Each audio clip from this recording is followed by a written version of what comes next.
Hello વિદ્યાર્થી મિત્રો, ધોરણ 9 સાયન્સ ચેપ્ટર નંબર 2 આપણી આસપાસના દ્રવ્યો શુદ્ધ છે. વિદ્યાર્થી મિત્રો, અગાઉના વિડીયોમાં આપણે ભૌતિક અને રાસાયણિક ફેરફાર કોને કહેવાય એના વિશે સમજૂતી મેળવી ગયા. હવે આ ભૌતિક અને રાસાયણિક ફેરફારને આધારે આપણા જીવનમાં અનુભવાતી કેટલીક ઘટનાઓ કે જે ભૌતિક ફેરફાર સાથે સંકળાયેલી છે કે રાસાયણિક ફેરફાર સાથે, એના વિશે ચર્ચા કરીશું. અને સાથે સાથે તત્વ કોને કહેવાય, સંયોજન કોને કહેવાય અને ધાતુ અને અધાતુના ગુણધર્મોની સમજ મેળવીશું. તો વિદ્યાર્થી મિત્રો, અહીંયા તમે જોશો તો આપણે ભૌતિક અને રાસાયણિક ફેરફાર કોને કહેવાય એ વસ્તુ આપણે અગાઉ સમજી ગયા. તો એના આધારે તમને કેટલાક ફેરફારો આપેલા છે. એ ઘટનાઓને તમારે ભૌતિક ફેરફાર અને રાસાયણિક ફેરફારમાં વર્ગીકૃત કરવાના છે. તો સૌથી પહેલાં તો તમે અહીંયા જોશો ને, તો સૌથી પહેલાં આપ્યું છે ઝાડનું કપાવું. તો ઝાડનું કપાવું એ એક ભૌતિક ફેરફાર કહેવાય. પછી એ જ રીતે માખણનું તવીમાં પીગળવું. તો ખાલી તવીમાં માખણ પીગળે છે, કોઈ રાસાયણિક એમાં પ્રક્રિયા થતી નથી કે રાસાયણિક ફેરફાર થતો નથી, એટલે એ ભૌતિક ફેરફાર થયો. એ જ રીતે તિજોરીને કાટ લાગવો. તો તિજોરીને કાટ લાગવો એટલે જે તિજોરી જે છે એના પર હવામાં રહેલો ભેજ અને ઓક્સિજનની પ્રક્રિયા થઈ અને કાટ લાગે છે, એટલે ત્યાં એક રાસાયણિક ફેરફાર થાય છે. જે કાટ બને છે એ રાસાયણિક પ્રક્રિયા દ્વારા બને છે, એટલે એ રાસાયણિક ફેરફાર છે. આ સિવાય પાણીને ઉકાળીને એની વરાળ બનાવવી, તો એ પણ એક ભૌતિક ફેરફાર છે. ખાલી પાણી ઉકળી અને એનું વરાળમાં રૂપાંતર થયું, ખાલી એની ભૌતિક અવસ્થા બદલાઈ. પાણી પ્રવાહીમાંથી વરાળ વાયુમાં ફેરવાયું, બાકી કોઈ ત્યાં રાસાયણિક ફેરફાર થતો નથી. એ જ રીતે અહીંયા તમને આપ્યું છે, જુઓ, પાણીનું વિદ્યુત વિભાજન એટલે પાણીમાં વિદ્યુત પ્રવાહ પસાર કરી એમાંથી હાઇડ્રોજન અને ઓક્સિજન વાયુઓ છૂટા પડે, એનું વિઘટન થાય. તો એમાં પાણીમાં વિદ્યુત પ્રવાહ પસાર કરી અને હાઇડ્રોજન અને ઓક્સિજન વાયુ છૂટા પડે એ એક રાસાયણિક પ્રક્રિયા છે, એટલે રાસાયણિક ફેરફાર છે. એ જ રીતે તમને અહીંયા કીધું છે, જુઓ, મીઠું ઓગળવું. પાણીમાં મીઠું ઓગળવું એ ખાલી એક ભૌતિક ફેરફાર છે, એક ભૌતિક અવસ્થા બદલાઈ છે. એ જ રીતે કાચા ફળોનું ફ્રૂટ સલાડ બનાવવું, તો એ પણ એક પ્રકારનો ભૌતિક ફેરફાર કહેવાય. જ્યારે કાગળ અને લાકડાનું સળગવું, કોઈ પણ વસ્તુનું દહન થાય, સળગે એટલે ઓક્સિજનની હાજરીમાં રાસાયણિક પ્રક્રિયા થાય, એટલે એ રાસાયણિક ફેરફાર છે. એટલે તમે અહીંયા જોશો તો જુદા જુદા અગત્યના ફેરફારો એને વર્ગીકરણ કરવાના હતા ભૌતિક અને રાસાયણિક ફેરફારમાં. હવે એના પછી તમારે જોવાનું છે, તમારી આસપાસ વસ્તુઓને શુદ્ધ પદાર્થો અથવા મિશ્રણોમાં અલગ કરવાનો પ્રયત્ન કરો. એટલે તમારી આસપાસ જોવા મળતી વસ્તુઓ હોય એમાં શુદ્ધ પદાર્થો કયા કયા હોઈ શકે? તો કે પાણી હોઈ શકે, ખાંડ, સોનું, લોખંડ, આલ્કોહોલ, આ બધા શુદ્ધ સ્વરૂપે હોઈ શકે. અને મિશ્રણ સ્વરૂપે કયા પદાર્થો હોઈ શકે? તો કે સ્ટીલ લઈ લો, પછી દૂધ લઈ લો, ચા, પિત્તળ, હવા, આ બધું મિશ્રણ કહેવાશે. હવે એના પછી એક નવો ટૉપિક સમજીએ, એ છે શુદ્ધ પદાર્થો, એના પ્રકાર કયા છે. તો સૌથી પહેલાં તો એવું કહેવાય કે જે પદાર્થો છે એ પદાર્થોના રાસાયણિક બંધારણને આધારે, કોઈ પણ પદાર્થ એ રાસાયણિક બંધારણને આધારે બે ભાગમાં વહેંચાયા છે, એક તત્વ અને સંયોજન. તો સૌથી પહેલાં આપણે તત્વ વિશે સમજૂતી મેળવીએ. તો એવું કહેવાય છે કે ઈસવીસન 1661માં એક રોબર્ટ બોઇલ નામના વૈજ્ઞાનિક, એમણે તત્વ શબ્દનો સૌ પ્રથમ વખત ઉપયોગ કર્યો હતો. ત્યારબાદ ફ્રેન્ચ વૈજ્ઞાનિક આવ્યા જેમનું નામ હતું એન્ટોમી લેવોઝિયર. આ એન્ટોમી લોરેન્ટ લેવોઝિયર નામના વૈજ્ઞાનિકે તત્વની વ્યાખ્યા આપી. એમણે શું કીધું તત્વ વિશે? તો કે દ્રવ્યના મૂળભૂત સ્વરૂપને તત્વ કહે છે. આપણને ખબર છે, તમારી આસપાસ જોવા મળતી દરેક વસ્તુ દ્રવ્યની બનેલી હોય છે. તો આપણી આસપાસ જેટલી પણ વસ્તુ દ્રવ્યની બનેલી છે, તો એ દ્રવ્યનું મૂળભૂત સ્વરૂપ એને તત્વ કહેવાય છે. અને એ તત્વ એનું રાસાયણિક પ્રક્રિયા દ્વારા સરળ પદાર્થમાં આપણે વિભાજન કરી શકતા નથી. એટલે કોઈ પણ તત્વ બને એ તત્વને રાસાયણિક પ્રક્રિયાથી આપણે એના સરળ સ્વરૂપમાં એનું વિભાજન કરી શકતા નથી. તો તત્વ શું છે? તો કે દ્રવ્યનું મૂળભૂત સ્વરૂપ, એને આપણે તત્વ કહીએ છીએ. હવે તત્વ જે છે એ ધાતુ પણ હોઈ શકે, અધાતુ પણ હોઈ શકે અને અર્ધધાતુ, એમ 3 ભાગમાં વહેંચાયેલો હોય છે. એટલે તમને કોઈ પૂછે કે તત્વ એનું વર્ગીકરણ, તો 3 ભાગમાં થયેલું છે: ધાતુ, અધાતુ અને અર્ધધાતુ. અને તત્વ વિશે થોડી માહિતી તમને અહીંયા આપી છે જાણકારી માટે, કે હાલના સમયમાં 100થી પણ વધારે તત્વો શોધાયા છે. એમાંથી 92 તત્વો એવા છે કે જે કુદરતી રીતે આપણને મળેલા છે, અને બાકીના માનવ નિર્મિત છે, એટલે કે માનવી દ્વારા લેબોરેટરીમાં બનાવવામાં આવ્યા છે. આ સિવાય જે તત્વો છે એના વિશે બીજા અન્ય અગત્યના એવા મુદ્દાઓ આપ્યા છે કે મોટાભાગના તત્વો એ હંમેશા ઘન સ્વરૂપે જ હોય છે. પછી ઓરડાના તાપમાને, એટલે કે રૂમ ટેમ્પરેચરે 11 તત્વો એવા છે કે જે વાયુ સ્વરૂપે હોય છે. સાથે સાથે ઓરડાના તાપમાને 2 તત્વો એવા છે કે જે પ્રવાહી સ્વરૂપે હોય છે. એક છે બ્રોમિન અને બીજો છે મર્ક્યુરી. અને એ જ રીતે ઓરડાના તાપમાનથી થોડા ઊંચા તાપમાને ગેલિયમ અને સિઝિયમ નામના 2 તત્વો છે એ પ્રવાહી સ્વરૂપે તમને જોવા મળે છે. એટલે અહીંયાથી પણ શોર્ટ ક્વેશ્ચન પૂછી શકે કે મોટાભાગના તત્વો ઘન સ્વરૂપે છે, એમાં 11 તત્વો કેવા છે? તો કે ઓરડાના તાપમાને વાયુ સ્વરૂપે. પછી ઓરડાના તાપમાને 2 તત્વો પ્રવાહી સ્વરૂપે હોય, એ બ્રોમિન અને મર્ક્યુરી. અને ઓરડાના તાપમાન કરતાં ઊંચા તાપમાને પ્રવાહી સ્વરૂપના 2 તત્વો ગેલિયમ અને સિઝિયમ. હવે વિદ્યાર્થી મિત્રો, આપણે એવું જોયું કે તત્વ જે છે એ 3 ભાગમાં વહેંચાયેલો છે. તત્વનું વર્ગીકરણ 3 ભાગમાં થયેલું છે: ધાતુ, અધાતુ અને અર્ધધાતુ. તો સૌથી પહેલાં આપણે ધાતુ તત્વોના ગુણધર્મો જોઈએ. તો અહીંયા તમને આપ્યું છે, જુઓ, ધાતુ તત્વના અમુક ગુણધર્મો આપણે અહીંયા જોવાના છે. એમાં પહેલો ગુણધર્મ છે ધાતુઓ ચળકાટ ધરાવે છે, એટલે ધાતુની સપાટી કેવી હોય? ચળકતી હોય છે. પછી બીજો પોઈન્ટ છે, કેટલીક ધાતુઓ ચાંદી જેવો ચળકતો શ્વેત રંગ ધરાવે છે, જ્યારે કેટલીક ધાતુઓ સોના જેવી સોનેરી પીળો રંગ ધરાવે છે. આ સિવાય ત્રીજો પોઈન્ટ જોશો તો ધાતુઓ વિદ્યુત અને ઉષ્માની સુવાહક હોય છે, મતલબ કે ધાતુઓ વિદ્યુત અને ઉષ્માનું સરળતાથી વહન કરી શકે છે.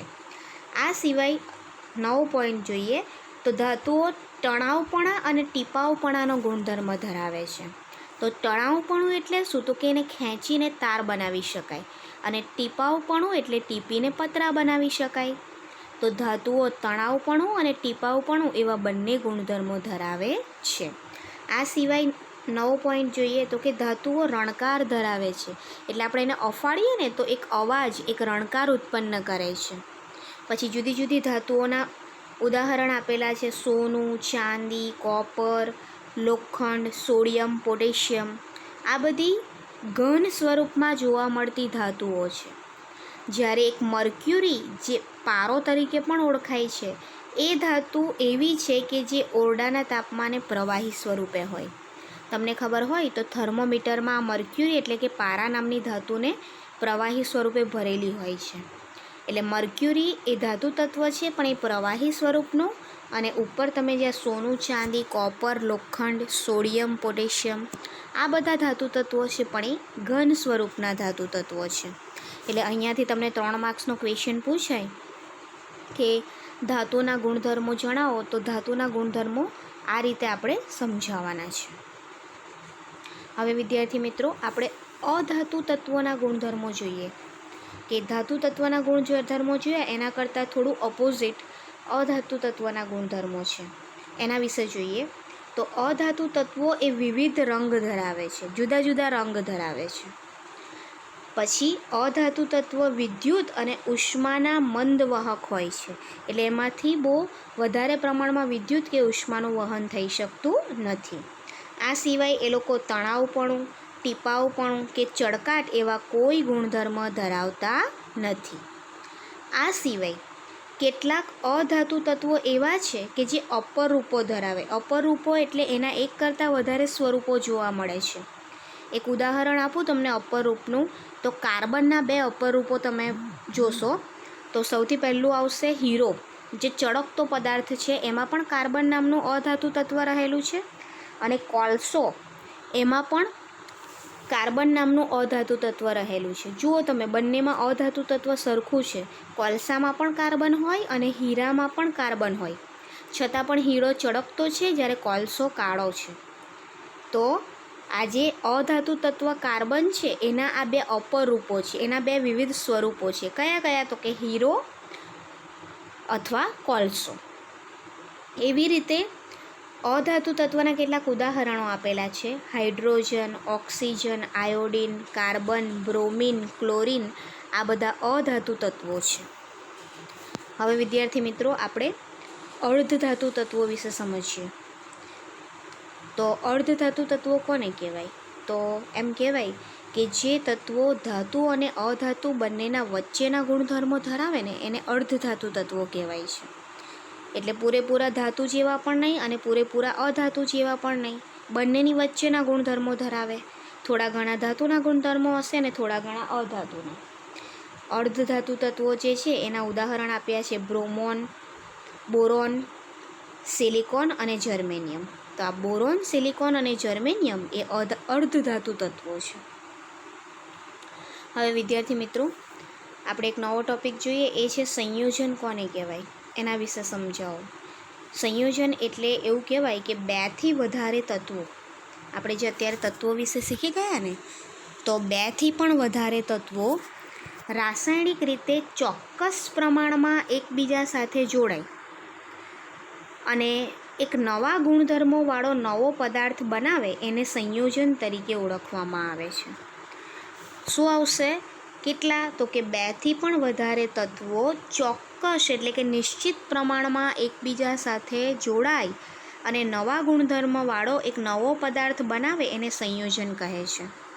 ધારો કે હું વાત કરું તો મારી પાસે Na અને Cl, સોડિયમ નામની ધાતુ અને ક્લોરિન નામનો વાયુ. તો આજે Na અને Cl, સોડિયમ નામની ધાતુ અને ક્લોરિન નામનો વાયુ, આ બંને જ્યારે જોડાય છે ને તો જે સંયોજન બને છે એને NaCl, જેને આપણે મીઠું કહીએ છીએ. તો સોડિયમ ધાતુના ગુણધર્મો પણ કંઈક અલગ હોય, ક્લોરિનના ગુણધર્મો પણ અલગ હોય, પણ એમાંથી જ્યારે આ સોડિયમ ક્લોરાઇડ મીઠું બને છે ને એના ગુણધર્મો એ કંઈક નવા જ ગુણધર્મો એ ધારણ કરે. અને આ Na અને Cl જે સંયોજન બનાવે છે, તો Na અને Cl જે જોડાય છે એનું પ્રમાણ કેવું હોય? તો કે નિશ્ચિત હોય, ચોક્કસ પ્રમાણમાં એ લોકો એકબીજા સાથે જોડાય. એવું નથી હોતું કે ગમે તેટલા પ્રમાણમાં જોડાઈ જાય. મિશ્રણમાં આપણને ખબર છે કે બે વસ્તુઓ મિશ્ર થાય તો ગમે તેટલા પ્રમાણમાં એ લોકો મિશ્ર થઈ શકે, પણ અહીંયા સંયોજનમાં બે જે તત્વો એકબીજા સાથે જોડાય છે એનું પ્રમાણ કેવું હોય? તો કે ચોક્કસ હોય. પછી અહીંયા તમને કહે છે, જુઓ, સંયોજન બનતી વખતે તત્વો એ વજનથી નિશ્ચિત પ્રમાણમાં જોડાયેલા હોય છે. ઉદાહરણ આપેલું છે પાણી. પાણીને આપણે કહીએ છીએ H2O. આ પાણીમાં એક હાઇડ્રોજન અને એક ઓક્સિજન એવા બે તત્વો રહેલા છે અને એ બંને તત્વોનું દળથી પ્રમાણ 1:8 જેટલું છે. આ ફિક્સ છે. કોઈ પણ જગ્યાનું પાણી હોય તો પાણીમાં રહેલા હાઇડ્રોજન અને ઓક્સિજનનું દળથી પ્રમાણ કેટલું છે? તો કે 1:8 જેટલું પ્રમાણ એ લોકો સંયોજાયેલા હોય છે. હવે તમને એવું કહે છે, જુઓ, કે સંયોજનના ગુણધર્મો તેના ઘટક તત્વોના ગુણધર્મો કરતાં અલગ છે. મેં તમને કહ્યું એમ કે આ હાઇડ્રોજન વાયુ અને ઓક્સિજન વાયુ જોડાઈને પાણી બને છે, તો હાઇડ્રોજન વાયુ અને ઓક્સિજન વાયુ કરતાં પાણીના ગુણધર્મો કંઈક અલગ હશે. એટલે જે સંયોજન નવું બન્યું ને એના ગુણધર્મો આ બંને ઘટક તત્વો કરતાં અલગ હોય છે. પછી તમને અહીંયા કહે છે, જુઓ, કે પાણી એ હાઇડ્રોજન અને ઓક્સિજનના ગુણધર્મો ધરાવતું નથી. એટલે કે હાઇડ્રોજન અને ઓક્સિજનના પોતાના ગુણધર્મો અલગ છે, પણ જ્યારે એ લોકો જોડાઈને પાણી બને તો પાણીના ગુણધર્મો એ બંને કરતાં કંઈક અલગ જ હશે. પછી જુઓ, તમને અહીંયા આપ્યું છે કે સંયોજનમાં રહેલા ઘટકો, એટલે જે સંયોજન બન્યું એમાં જે આ ઘટકો જોડાયા એને રાસાયણિક પ્રક્રિયા દ્વારા આપણે છૂટા પાડી શકીએ છીએ, પરંતુ એમ કહેવાય કે એને ભૌતિક ક્રિયાથી છૂટા પાડી શકાતા નથી. એટલે જે સંયોજન તમારું ધારો કે NaCl નામનું સંયોજન બન્યું, H2O પાણી નામનું સંયોજન બન્યું, તો એમાં રહેલા જે જુદા જુદા ઘટકો છે ને એને આપણે રાસાયણિક પ્રક્રિયા દ્વારા છૂટા કરી શકીએ એકબીજાથી, બાકી ભૌતિક ક્રિયા દ્વારા આપણે એને અલગ કરી શકતા નથી. તો વિદ્યાર્થી મિત્રો, આપણે સંયોજનની વાત કરી કે 2થી વધારે તત્વો ચોક્કસ પ્રમાણમાં એકબીજા સાથે જોડાય અને નવા ગુણધર્મવાળો જે પદાર્થ બનાવે એને શું કહેવાય? સંયોજન. હવે દ્રવ્ય જે છે એનું રાસાયણિક અને ભૌતિક સ્વભાવના આધારે જે આપણે વર્ગીકરણ જોઈ ગયા ને, તો એના વિશે જ આપેલું છે, જે આપણે અગાઉ જોઈ ગયા છે. એનો ખાલી અહીંયા ચાર્ટ આપેલો છે કે દ્રવ્ય એ 3 સ્વરૂપે હોય: ઘન, પ્રવાહી અને વાયુ સ્વરૂપે. હવે એમાં પાછા આપણે 2 પ્રકારના પદાર્થો જોઈ ગયા, શુદ્ધ પદાર્થો અને મિશ્રણ. તો શુદ્ધ પદાર્થો જે છે એ 2 પ્રકારના હોય, એ તત્વો પણ હોઈ શકે અને સંયોજનો પણ હોઈ શકે. તો તત્વો આપણને ખબર છે કે દ્રવ્યનું મૂળભૂત સ્વરૂપ છે. પછી આ જે તત્વ છે એના તાંબુ, ઓક્સિજન, પારો, આ બધા તત્વો છે જુદા જુદા. એવી રીતે સંયોજનમાં શું હોય? તો કે સંયોજનમાં નિશ્ચિત બંધારણ ધરાવે. એટલે સંયોજનમાં જે 2 ઘટકો હોય ને એમનું પ્રમાણ, એમનું બંધારણ નિશ્ચિત હોય. એના ઉદાહરણ છે મીઠું, મિથેન વાયુ, ખાંડ વગેરે. એવી રીતે મિશ્રણ, તો મિશ્રણ 2 પ્રકારના મેં તમને અગાઉ સમજાવી દીધા છે, સમાંગ અને વિષમાંગ. સમાંગ મિશ્રણમાં ભૌતિક સ્થિતિ બધે એક જ સરખી હોય, આખા સમગ્ર મિશ્રણમાં એ એક સરખી રીતે ફેલાયેલું હોય. ધારો કે પાણીમાં આપણે ખાંડ ઓગાળીએ, પાણીમાં મીઠું ઓગાળીએ, તો ખાંડ અને મીઠું પાણીમાં એકરસ એકરૂપ થઈને ભળી જતા હોય છે. જ્યારે વિસમાંગ મિશ્રણમાં ભૌતિક સ્થિતિ અસમાન હોય, મતલબ કે રેતી અને મીઠું ભેગા કરો, ખાંડ અને મીઠું ભેગું કરો, તો એ લોકો પૂરેપૂરા એકમેકમાં ભળી જતા નથી. એટલે એ કેવું મિશ્રણ કહેવાય? તો કે વિષમાંગ મિશ્રણ. ઓકે, તો વિદ્યાર્થી મિત્રો, અહીંયા આપણું ચેપ્ટર નંબર 2, આપણી આસપાસના દ્રવ્યો શુદ્ધ છે એ કમ્પ્લીટ કરીએ છીએ.